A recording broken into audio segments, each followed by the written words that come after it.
I thought I was married to a loving and devoted woman. It turned out she had been using me as a backup plan for years while waiting for her real, perfect man to propose. She was planning to leave me with nothing, but she didn't know that I already knew about her plan. And my revenge wasn't just beautiful, it was flawless. I met Emily 10 years ago at a coffee shop in downtown Seattle. She was sitting alone, working on her laptop, and something about her caught my eye. Maybe it was the way she absent-mindedly tucked her hair behind her ear while concentrating, or how she smiled at the barista with genuine warmth. When she accidentally knocked over her cup and laughed at herself, I knew I had to talk to her. That laugh became my favorite sound in the world. It was infectious, genuine, and made her eyes crinkle at the corners in the most enchanting way. Emily was everything I'd ever wanted: brilliant, charismatic, and full of life. She worked as a marketing executive at a growing tech firm, and her ambition matched my own drive as a software developer. We clicked instantly, sharing the same dreams of building a life together. 2 years after we met, we got married in a small ceremony by Lake Washington. I still remember how she looked that day, radiant in her white dress, promising to love and cherish me forever. We bought a beautiful craftsman house in Queen Anne, filling it with dreams of the future, a home office for her creative projects, a nursery for the children we planned to have, a garden she swore she'd tend to, but never did. The first few years were everything I'd hoped for. We traveled, built our careers, and spent lazy Sunday mornings making pancakes and planning our future. But then, subtle changes began creeping in. Emily started complaining about being burned out at work. She talked about wanting more free time to find herself. I supported her, of course. When she suggested cutting back her hours, I took on more of our expenses. I wanted her to be happy. That's when things really started to shift, though I was too blind to see it at first. The changes were so gradual, like water slowly eroding stone. She spent more and more time on her phone, always angling the screen away from me. Her girls' nights became more frequent, stretching later into the evening. When she came home, her eyes wouldn't quite meet mine as she talked about where they'd gone or what they'd done. The warmth drained from our relationship degree by degree. Her infectious laugh, once the soundtrack of our home, became rare. When I tried to talk about it, she'd wave me off. "You're overthinking things," she'd say, or "you're being paranoid." She'd give me a quick peck on the cheek and change the subject, leaving me feeling like I was losing my mind. I started noticing other things too. She'd get texts late at night and step outside to answer them. Her work meetings increasingly ran over schedule. Sometimes I'd wake up at 2 a.m. to find her side of the bed empty, only to discover her in the kitchen, quickly closing her laptop as I walked in. "Just catching up on work," she'd say with a smile that didn't reach her eyes. The day I discovered the truth started like any other. I was working from home, and Emily had left for what she said was a lunch meeting with clients. Her laptop was open on the kitchen counter. She'd been in such a rush she'd forgotten to close it. I'd never snooped before. I'd always believed that trust was sacred. But when I saw a new message pop up on her screen, something inside me finally broke. The message preview read, "Can't wait to hold you again, beautiful. Last night was..." My hands were shaking as I clicked on the chat window. And there it was, laid bare before me, hundreds of messages between Emily and someone named Brian. As I scrolled through their conversation, I felt like I was falling into an endless pit. The messages went back 3 years. 3 years of lies, of secret meetings, of plans made behind my back. I read about weekends when she'd said she was visiting her sister in Portland. She'd actually been with him in Vancouver. Nights when she'd claimed to be working late, she'd been in his bed. "You're my real soulmate," she'd written to him. "Mark was just convenient. Safe. But you're the one I've always wanted." My hands were trembling so badly I could barely hold the mouse as I read Brian pushing her to leave me. "You deserve better than playing house with him," he wrote. I can give you the life you really want. Then came the message that made my blood run cold. I can't believe you said yes. The ring looks perfect on you. Just a little longer, baby, and we can stop hiding. She'd been planning it meticulously. Messages about divorce lawyers she'd quietly consulted. Screenshots of our joint bank accounts. Lists of our assets. She and Brian had calculated exactly how much she could legally claim in the divorce. Half the house value, half his savings, maybe even alimony since I cut back my hours, she'd written. He'll never see it coming. I sat there for what felt like hours, reading through 3 years of betrayal. My wife of 8 years had been orchestrating my financial and emotional destruction, all while smiling at me across the dinner table, kissing me goodbye each morning, planning vacations with me that she never intended to take. The most twisted part. She'd been using my own kindness against me. Every time I'd supported her finding herself, every time I'd taken on more expenses so she could work less, I'd been funding her future escape. She'd turned my love into a weapon. I must have read those messages a dozen times before something inside me shifted. The initial shock and pain crystallized into something colder, harder, more focused. If Emily wanted to play chess, she'd find out I was a grandmaster. First, I took screenshots. Hundreds of them. Every incriminating message, every plan they'd made, every lie she'd told. I saved them in multiple places: cloud storage, a hidden email account, a USB drive I kept in my office. Then I started my research. I spent that night learning everything I could about Brian Davidson. LinkedIn told me he was a commercial real estate developer, recently promoted to senior partner at his firm. Instagram showed me his carefully curated life: charity galas, golf tournaments, wine tastings. He was the kind of man who posted motivational quotes about creating your own destiny while destroying other people's lives. The next morning, I called in sick to work and made an appointment with the best divorce attorney in Seattle. Sarah Chen's office was on the 47th floor of a downtown high-rise, with a view of the Sound that probably cost her clients a fortune. She listened without expression as I laid out everything I'd discovered, then smiled for the first time when I showed her the screenshots. "Well," she said, pushing her reading glasses up her nose, "they've certainly been thorough in their planning. Lucky for us, they've also been incredibly stupid. Let me show you how we're going to win this." Over the next 2 hours, Sarah outlined a strategy that made me realize why her retainer fee could buy a decent car. But as she talked, I felt something I hadn't felt since opening that laptop: hope. "The house is entirely in your name," she said, pointing to the property documents I'd brought.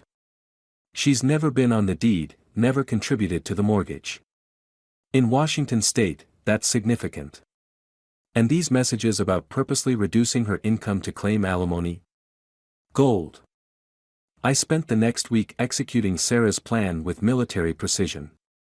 First, I moved most of our savings into a new account at a different bank, completely legal, according to Sarah, as long as I documented everything and was prepared to divide assets fairly in the divorce. I left exactly $100 in our joint account, a number that would later prove significant. Next, I documented every suspicious absence, every unexplained expense, every late-night work meeting over the past 3 years. I even hired a private investigator, not because I needed more evidence, but because I wanted to know exactly what I was dealing with. The PI's report landed in my email 3 days later. Brian Davidson wasn't quite the successful businessman his Instagram portrayed. His firm had been hit hard by the recent market downturn, and his promotion to senior partner came with significant debt he'd had to buy in. The expensive restaurants he took Emily to. Charged to credit cards that were nearly maxed out. The designer watch she'd admiringly mentioned him wearing. A convincing replica, according to the PI's photos. Emily had no idea she was trading down. Through it all, I maintained my routine. I kissed her goodbye in the mornings, asked about her day over dinner, watched Netflix beside her in the evenings while she texted Brian, thinking I couldn't see her secret smile. I became the world's best actor, playing the role of the oblivious husband so convincingly that she grew careless. One night, she left her phone unlocked while taking a shower. I found their latest messages planning a weekend getaway to celebrate their engagement, using our frequent flyer miles. I added that to my evidence file without changing a single detail of their plans. Let them have their celebration. It would make the aftermath so much sweeter.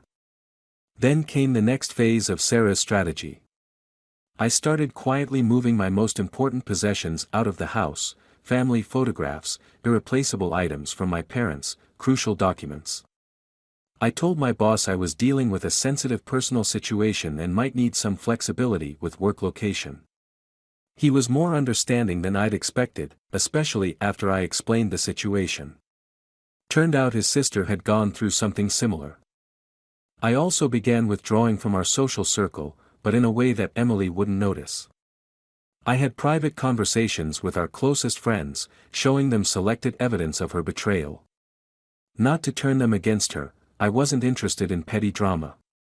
I just wanted witnesses who could verify my mental state and actions during this period. As Sarah had explained, divorce cases often turn ugly with false accusations. I needed to be prepared. The hardest part was staying calm when I overheard her phone conversations with Brian, planning their future in my house, spending my money. Sometimes I'd grip my coffee mug so hard I thought it would shatter. But I kept reminding myself, everything in its own time. 2 weeks after I discovered the truth, Emily came home looking particularly pleased with herself.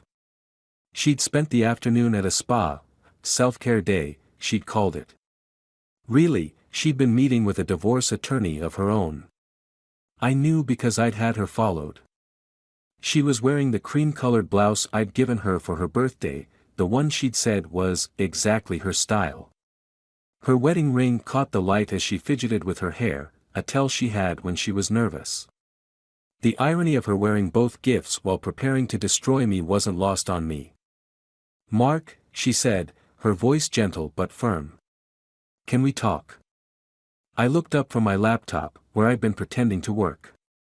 "Of course, honey. Everything okay?" She sat down across from me at our kitchen island, folding her hands in front of her like a teacher about to deliver bad news to a parent. I watched her mentally preparing to deliver the speech she'd probably practiced a dozen times.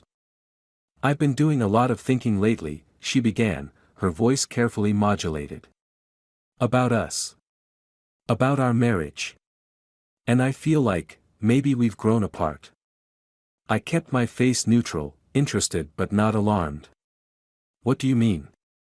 "We want different things now. We've become different people." She reached across the island to touch my hand. The gesture was so fake it almost made me laugh. "I think we need to take some time apart. To figure things out." "You mean you want a divorce?" I said quietly. She flinched slightly at my directness but nodded. "I think it would be best. For both of us." I let the silence stretch for a moment, watching her try to read my expression.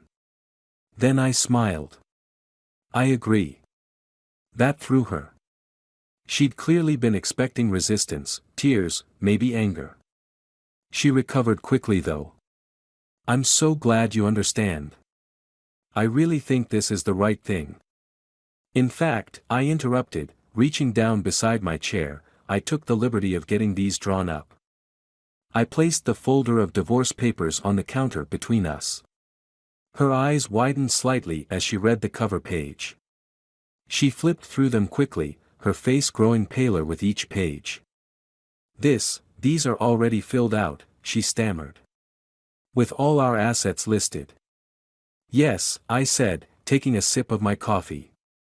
"I've been very thorough." She frowned as she reached the property section. "There must be a mistake. The house belongs to me," I finished for her. "Legally, it always has. You're not on the deed, remember? You said you didn't want the responsibility of home ownership when we bought it." Her hands were shaking now. "But I'm entitled to half." "Half of what, Emily?" Half of the house I bought with my inheritance. Half of the mortgage I've paid entirely on my own. Or maybe you mean half of our savings. I pulled out my phone and showed her our joint account balance, $100. The blood drained from her face. What did you do? I protected my assets. Legally. Everything is documented. I took another sip of coffee. You might want to check with your attorney about Washington state property laws. I'm sure they'll explain it better than I can. She was starting to panic now, her carefully constructed plan crumbling before her eyes. You can't do this. Actually, I can. And I did. I pulled out my iPad. Would you like to know what else I can do? Before she could respond, I pressed play on the audio file I'd queued up. Brian's voice filled the kitchen. Just get what you can from that loser and we'll start our real life together. Emily's face went from pale to ghost white. You spied on me? No, Emily. You left your laptop open that day. You really should be more careful with your passwords. I started playing another recording, this one of her laughing about how she'd manipulated me into supporting her while she built her escape fund. I trusted you, I said quietly. I supported you. I loved you. And all this time, you were planning to take everything from me. Mark, I can explain. Save it for your boyfriend, I cut her off. Though you might want to ask him about his finances first. Those designer watches he wears. Fakes. His fancy car. Leased. His big promotion. Came with massive debt. But I'm sure you two will figure it all out. She sat there, stunned, as I laid out every detail of their affair, every secret meeting, every lie she'd told. With each revelation, I could see her realizing just how completely her plan had backfired. You have 2 days to move out, I said finally. You can take your personal belongings, there's a list in the divorce papers of what you're legally entitled to. The rest stays. 2 days, she whispered. But where am I supposed to go? I hear Brian has a lovely condo. I smiled. Though with his credit card debt, you might want to think twice about moving in. She started to cry then, but I'd learned enough about her manipulation to recognize fake tears when I saw them. Mark, please, we can talk about this. Work something out. Like you and Brian worked out how to take everything from me. I stood up, gathering the divorce papers. You have 48 hours, Emily. I suggest you start packing. The next 2 days were a blur of activity. Emily alternated between tears, threats, and attempts at reconciliation. She called her lawyer, who called my lawyer, who calmly explained the situation. She tried to access our bank accounts, only to find her name had been legally removed. She even called some of our friends, but discovered I'd already shown them evidence of her betrayal. On the morning she left, I watched from my home office window as she loaded the last of her boxes into her car. She looked up at the house, our house, my house now, one last time. For a moment, I saw a flash of the woman I'd fallen in love with, and my heart twisted. But then I remembered the messages, the lies, the careful plotting, and the moment passed. I later heard through mutual friends that things with Brian didn't work out. He'd been banking on Emily bringing significant assets to their new life together. When she showed up at his door with nothing but personal belongings, the fairy tale quickly unraveled. Last I heard, she'd moved back in with her parents in Oregon, and Brian was trying to sell his condo to cover his debts. As for me, I kept the house, but I did some remodeling. Turned her home office into a gym, painted over the accent wall she'd insisted on, replaced the furniture she'd picked out. Some might call it erasing her, but I saw it as reclaiming my space. People ask me if I'm happy now, if getting revenge made everything better. The truth is more complicated. I don't regret what I did. Emily and Brian would have destroyed me without a second thought. I protected myself and turned their plan against them. There's satisfaction in that, sure. But revenge doesn't heal the wounds of betrayal. It doesn't bring back the years I spent loving someone who saw me as nothing but a stepping stone. It doesn't erase the memories of our wedding day, when I thought I was marrying my soulmate, or the countless moments I now have to question whether any of it was real. What it did give me was something different: clarity. I learned that I'm stronger than I knew, smarter than they thought, and capable of playing the long game when necessary. I learned that sometimes the best revenge isn't about destruction, it's about letting people destroy themselves while you step out of the way. Last week, I ran into Emily's sister at the grocery store. She started to turn away, but I called out hello. We ended up getting coffee. She told me Emily's been talking about moving to California for a fresh start. Apparently, she's been telling people I tricked her, that I was the manipulative one. I just smiled and wished her well. The funny thing is, I'm actually grateful in a way. Emily's betrayal taught me valuable lessons about trust, about paying attention to red flags, about standing up for myself. These days, I'm dating someone new. Sarah, yes, my former divorce attorney. We met for dinner a few months after everything was finalized, and something clicked. She knows my whole story, understands my caution, and appreciates that I'm not afraid to protect myself. Sometimes when I can't sleep, I still think about those 3 years Emily spent plotting against me. I wonder if there were signs I missed earlier, moments where I could have seen the truth. But then I remember that trust isn't a weakness. Betrayal says more about the betrayer than the betrayed. I keep the screenshots and evidence locked away in a secure cloud account. Not because I plan to use them, but as a reminder. Not of Emily, or of what she did, but of what I learned, that sometimes the people who think they're playing you are really just playing themselves. The other day, I was cleaning out my home office and found an old photo of Emily and me from our honeymoon. We're standing on a beach in Maui, smiling at the camera, looking impossibly young and happy. I started to throw it away, but instead, I put it in a box in the attic. Not because I miss her or what we had, but because it's part of my story now. A reminder that sometimes losing everything you thought you wanted leads you to everything you actually need. They say living well is the best revenge. I don't know if that's true. But I do know that the moment you stop letting someone else's betrayal define your story is the moment you truly win. Emily thought she was writing my ending. Instead, she just helped me start a better chapter. I still believe in love, in trust, in building a life with someone. But now I know that real love doesn't require schemes or backup plans. It doesn't need to be protected with lies or bolstered with manipulation. Real love is like a well-built house, it can weather any storm because its foundation is solid. As for that $100 I left in our joint account, I got a notification last week that Emily finally withdrew it. I smiled when I saw the alert. That money was never about the amount, it was about sending a message. You see, $100 was exactly what she'd spent on our first date, insisting on paying to show her independence. A small detail, but sometimes the smallest cuts leave the deepest scars. Tonight, I'm having dinner with Sarah at the same coffee shop where I first met Emily. Not because I'm dwelling on the past, but because I refuse to let painful memories claim good places.